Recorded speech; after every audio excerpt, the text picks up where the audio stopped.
ಓಂ ಶ್ರೀ ಪರಮಾತ್ಮನೇ ನಮಃ. ಅಥ ದ್ವಿತೀಯೋಧ್ಯಾಯಃ ಸಾಂಖ್ಯಯೋಗಃ. ಅಧ್ಯಾಯ 2 ಶ್ಲೋಕ 12. ನ ತ್ವೇವಾಹಂ ಜಾತು ನಾಸಂ ನ ತ್ವಂ ನೇಮೇ ಜನಾಧಿಪಾಃ ನ ಚೈವ ನ ಭಾವಿಷ್ಯಾಮಃ ಸರ್ವೇ ವಾಯಮಾತಃ ಪರಂ.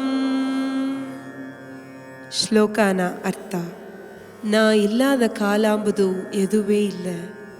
ನೀಯು ಇಲ್ಲಿ ಎಲ್ಲ ರಾಜರು ಇಲ್ಲದ ಕಾಲವೂ ಅಟ್ಟದಿಲ್ಲ. ಇದಕ್ಕೆ ಮೇಲೆ ಬಪ್ಪ ಕಾಲದೊಗ್ಯೂ ನಂಗೆ ಎಲ್ಲವೂ ಇಲ್ಲದ ಒಪ್ಪದೂ ಇಲ್ಲ.